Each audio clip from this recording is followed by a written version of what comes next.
Okay.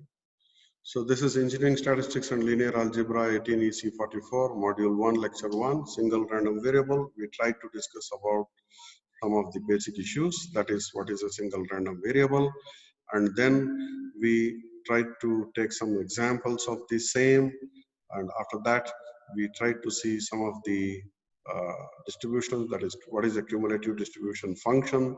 We saw that, and after that uh, in the continuous case and the discrete case and the mixed case, we saw the three different cases there. Then the probability models we were trying to do. So in the probability models, again, we have, we have to divide between the continuous, the mixed, and the what are the probability models within the continuous random variables is what we need to see. The area under the curve should be equal to 1, under the PDF curve should be equal to 1 is what we might have also seen. Then the examples within that uniform distribution we saw. We also saw the one more distribution which is exponential, and now we have to see the distribution which is Gaussian. Okay, so we will see the Gaussian distribution and do some numericals within that, and if possible we'll do the mixed what you call random variable also, right? So Gaussian distribution is whenever we have observations, that is measurements repeatedly done, and when these so to say experiments are independent, then the sum of the observations tend to be what we call Gaussian. So both should be there. That means we keep on doing them repeatedly, and that is many number of times, and also they are independent, then they'll be generally Gaussian. So Gaussian means distribute like the classical bell-shaped curve, right? Classical bell-shaped curve, which we will see in the next slide. You might be already knowing that also. For example, you have the thermal noise in a resistor has voltage values that distribute Gaussian, because that noise voltage results from additive effect of the motion of many thermally generated or agitated electrons. Because of temperature, electrons will have some sort of generation or agitation, and that will be the one which corresponds to the Gaussian noise. So thermal noise is also known as Gaussian noise. So the PDF for the normalized Gaussian random variable, that is, this is probability density function. This is the probability density function is written by the small f symbol, FZZ. This is the random variable. This is the, so to say, one of the element of the random variable, that is outcome, and then we will have that as 1 by root of 2 pi e to the power of minus z square by 2 minus infinity less than z less than infinity. And if this is integrated, we will get the what you call cumulative distribution function, which is capital F denoted by capital F z, z equal to 1 by root of 2 pi integral minus infinity to z e to the power of minus u square by 2 du. Now to evaluate this is rather a very tough job. So therefore we try to use directly evaluation in the closed form will be a tough job. So hence we go for the tables there. So all requirements for a continuous CDF and its associated PDF are met. They should be met. The PDF is always non-negative, and the area under the PDF curve is 1. So this also holds good in case of the Gaussian distribution. The CDF is continuous and non-decreasing from 0 on the left to 1 on the right. Then the derivative of the CDF exists everywhere. Derivative of the CDF is nothing but PDF. And because there is no discontinuity in the distribution function, it's a bell-shaped curve with no discontinuities. Whereas in the uniform distribution as well as in the exponential distribution, there might be discontinuities. Therefore, there it is possible, but here it's not possible. You don't have any discontinuities, so derivative occurs at all the places. So this is the bell-shaped curve. Small, this is PDF, FZZ, and this is the CDF, capital FZZ. Okay, so from -3 to +3, generally we'll consider this only. Okay, and So we'll have the curve which is something like this, plus from -3 to +3. Sometime, we'll generally take the mean value to be equal to what you call 1, the peak value also to be equal to 1. Here is taken 0.4. Okay. So now FZZ is something like this, right? The graph for the cumulative distribution function is something like this. However, we'll just straight away, see the tables and what you call find the values. So the integral cannot be evaluated in the closed form for arbitrarily values, but is tabulated numerically. So when this is done, the notation phi z is equal to fzz. So we might write phi z or fzz, both are same. And we have the appendix D, which contains the table for this phi z or fzz for 0, less than or equal to z, less than or equal to 3. So on one side 3, and automatically, -3 also will be considered, wherein we'll just take the inversion. The same table can be used to find values for phi z, where z is negative, that is this value.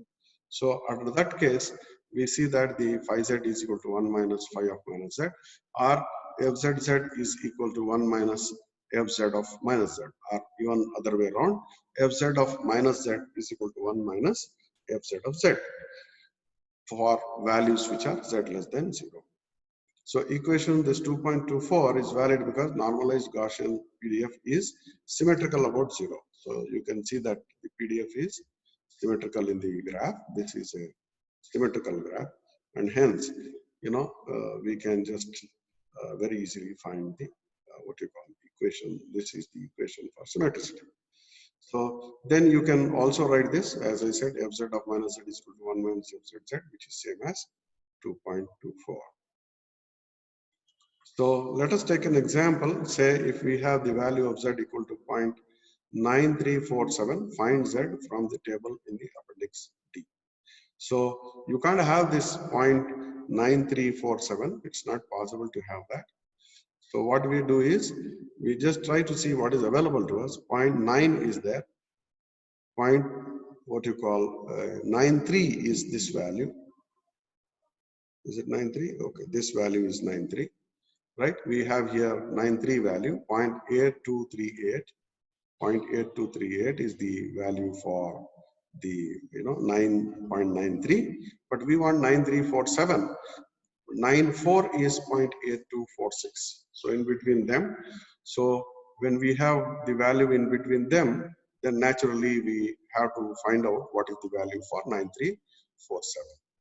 Okay, so to calculate that, we need to what you call use the interpolation formula. So this is one way, and this is another way. Whichever you feel is easier, you can try to find that. So for 0.94 minus 0.93, these are the values available to us. The difference is 0.01. For this, the difference is 0.8264 minus 0.8238. And that is 0.0036. That is, if you go to the table over here below, so this is 0.93 is here. This is for 0.94. So 0.94 minus 0.93 will be 0.01. For that value, we will get the values as 0.8264 minus 0.8238. That is what I have written in the expression there. So then for the we want the value for 0.9347. So 0.9347 minus 0.93 will be equal to the difference, which is 0.0047, and that gives us the value for this value. If for 0.01 we have 0.0026 as the fzz, for z value equal to this, if we have fzz as this, then for this, how much is the value is what we need to see over here. So this will be 0.0047 divided by 0.01, which is there over here, multiplied by 0.0026. So we'll get this value. Now this value has to be added with the value of the 0.8238. That is this value. Then we'll get 0.8250. This one way of doing it. Or straight away also you can do, wherein you can just write what is the value at 0.93. 0.93 we have this value.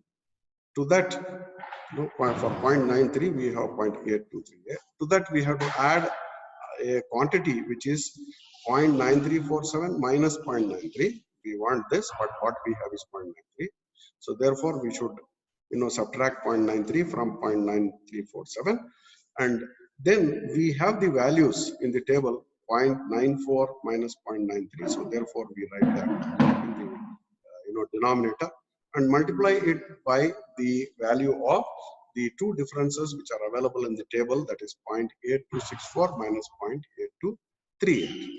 Okay, those two values are available to us, 0.8264 and 0.8238 is available in the table over here. Okay, so that's why we try to subtract there. So after doing that, we'll get the value which is 0.8250. So finding the inverse of phi z equal to y from z equal to phi inverse y may also be done using the table in the appendix D. So we can do that also.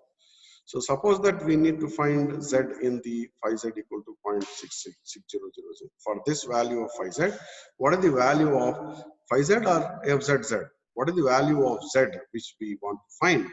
For that, we need to check, we should go back to this. I'll not do this method. I'll just try to go directly over here. 0.6000 will go there, which is the nearest value available there, which is a little lower than 0.600 in the table, is what we'll try to see over here. So 0.6000 somewhere, if you go on checking over here, right, 6000, somewhere here we have. Okay, so it starts here 0.25. This value is 0.25, right? To this we should add the value 0.0013. Then only this will become 0.0. What is the value of the z? That is 0.25 plus something more will correspond to 0.6000. So it is somewhere between 0.25 and 0.26. The value of 0.6000 will be somewhere between 0.25 and 0.26. So if you consider that, then we'll get here 0.2500 plus 0.6 minus 0.5987. This is the value at 0.25 divided by the value at 0.26, which is 0.6026 minus 0.5987 multiplied by the difference, mistake here, 0.26 minus 0.25. It's not divided, it is minus 0.25. So because at 0.26 you have this value, at 0.25 you have this value, but we want to find the value at 0.60. Therefore from this we need to subtract this, and we should add the 0.2500, which corresponds to 0.5987. So that will turn out to be 0.2533. So therefore the FZZ or phi of 0.2533 is equal to 0.6000.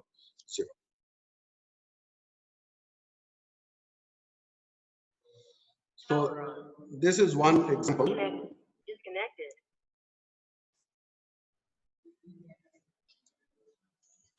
Now let us see some of the other examples. So this we have seen in the last class also, but let us try to see over here. Power on.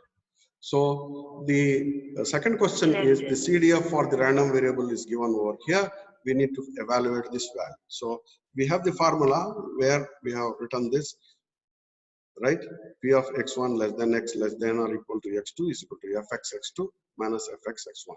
So first we should write fx 2.1 minus fx 1.1 is what we need to find by just substituting over here the value 2.1 and 1.1, and if you do that, you need to use the calculator and naturally get evaluated to 0.4069. Similarly, same thing here also. The value of y is fy y2 minus fy y1 is what we should find, and fy y2 will be, this y will be equal to 6.2. fy y1 will be, this value will be equal to the 2.5, and then it will be evaluated to 0.1619. So you can try to do this. I'm not doing all the details over here. I'm just giving you the hint. Similarly, you have this problem also. Then we have the 5, 6, 7, 8, 9 as the normalized Gaussian values. So here it is 5, 6, 7 is given the value of P. He wants us to find the value of FZ, what you call, given the what you call the random variable Z is normalized Gaussian, find the probability for this is what we need to find. So the value of Z is given, the range of Z is given, and we need to find FZ, the probability of the same, right? So similarly, these three are same, whereas this is exactly the reverse. That is, given the FZ of A, we need to find the value of A. Similarly, given the FZ of B, we need to find the value of B. So we'll take one example for each one of those. So we need to find this. So for that, FZ of 1.456, that is this value. Z2, then Z1. Because now Z1 is negative, we need to write 1 minus FZ of 0.505. So now this has to be evaluated. So if you check there 1.456 in the table, if you go and check in the table there at 1.456, what is the value which we'll get? So we might not get 1.456, we'll get just 1.45, right? 1.4 here, and 5 is, this is 0, 1, 2, 3, 4, 5. Right? This is the value, which is, 0.9265. So, so it will be the exact value. If you want, it will be somewhere between these two, 0.9265 and 0.9279. So interpolation just means that we'll have to just take those values and try to solve it.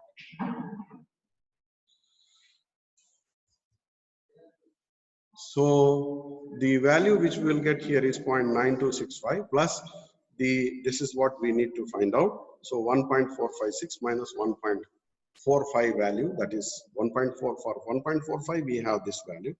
So that's why we are writing here, divided by 1.46 minus 1.45 multiplied by the value 0.9279 minus 0.9265. So this is the value for 1.456.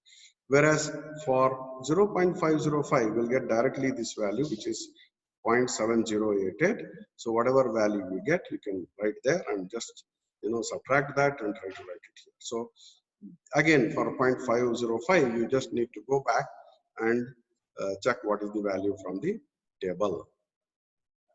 So 505, let us see what is the value.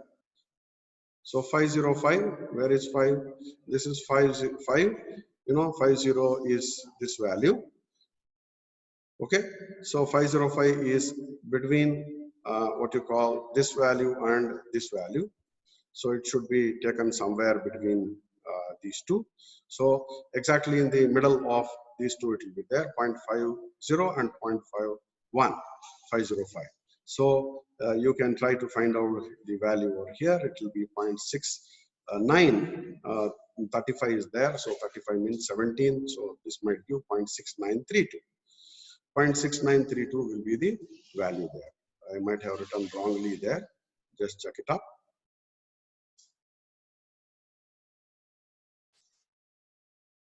Yes, I think I have made a mistake here. It is not that. So whatever is the exact value, this is wrong. Here there is a mistake here. So you can, whatever is the value for 0.505, you write that, and at the end you will get the solution for the same. Okay, so that is how we can find that. Now similarly, one more problem is taken here. Same method, whatever is the same method we are adopting. So we'll get that. I'll not solve this. It is there on the slide. You can stop the video when it is sent there, and you can just try to see that. Now we'll try to find for the random variable Z, when FZB is given to us, what is the value of B? We need to find out. So for which value of B we have 0.6340 is what we need to check. So nearest to that, or rather nearest to that, 0.6340 will be somewhere here.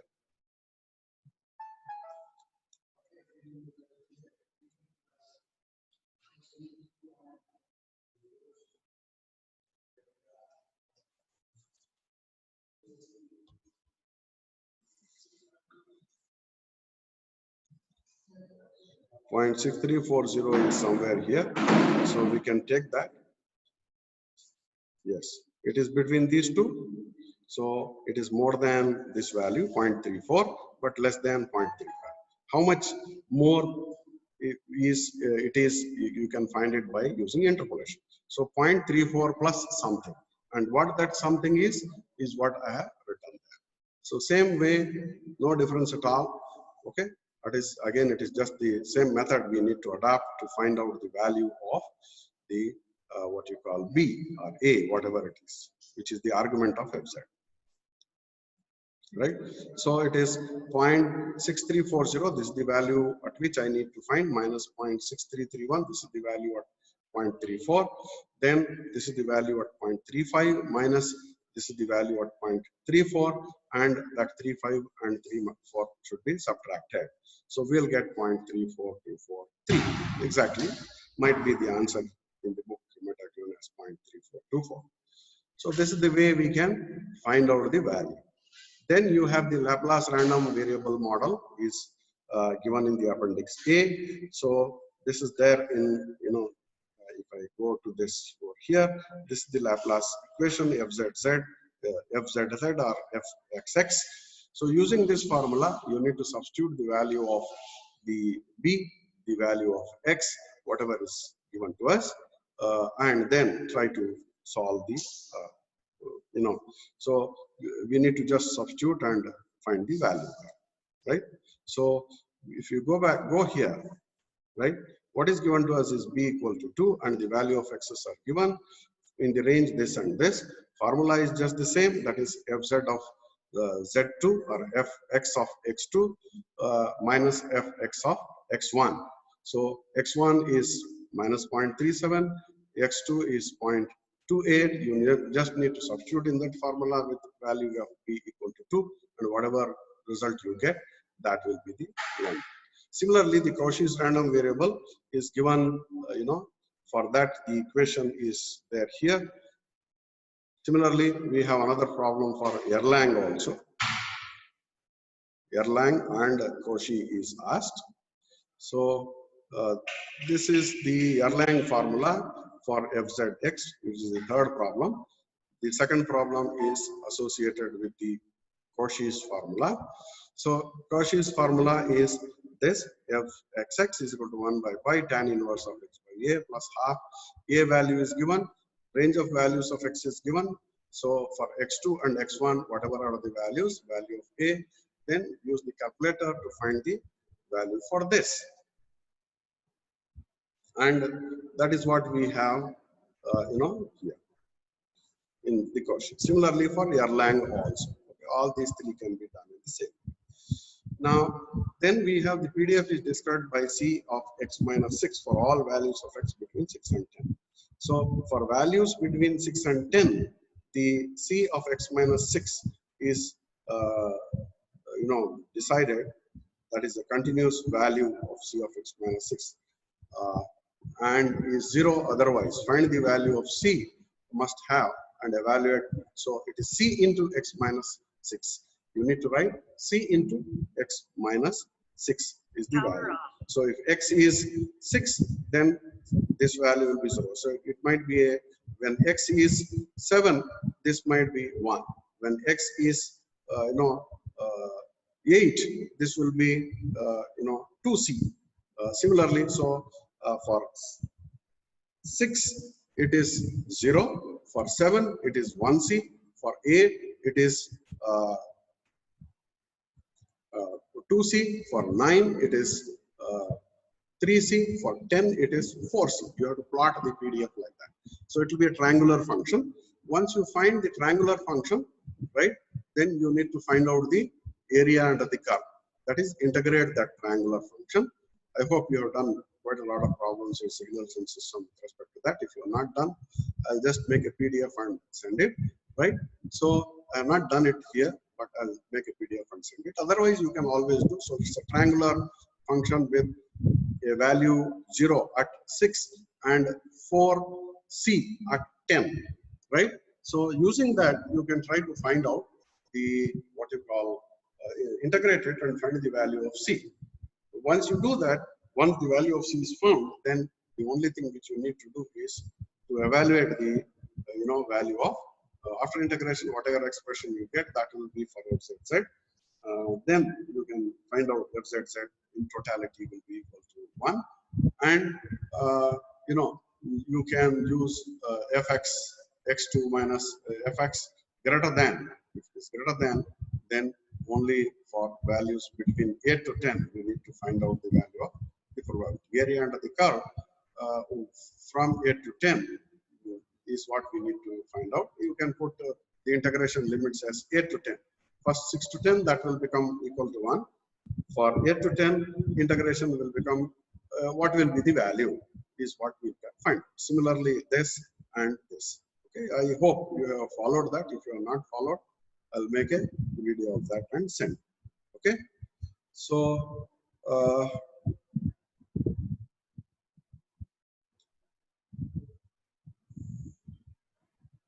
then we are given with the PDF for a random variable FUU, and we need to evaluate C. That means integrate this and evaluate the value of C between 0 to 1 fully.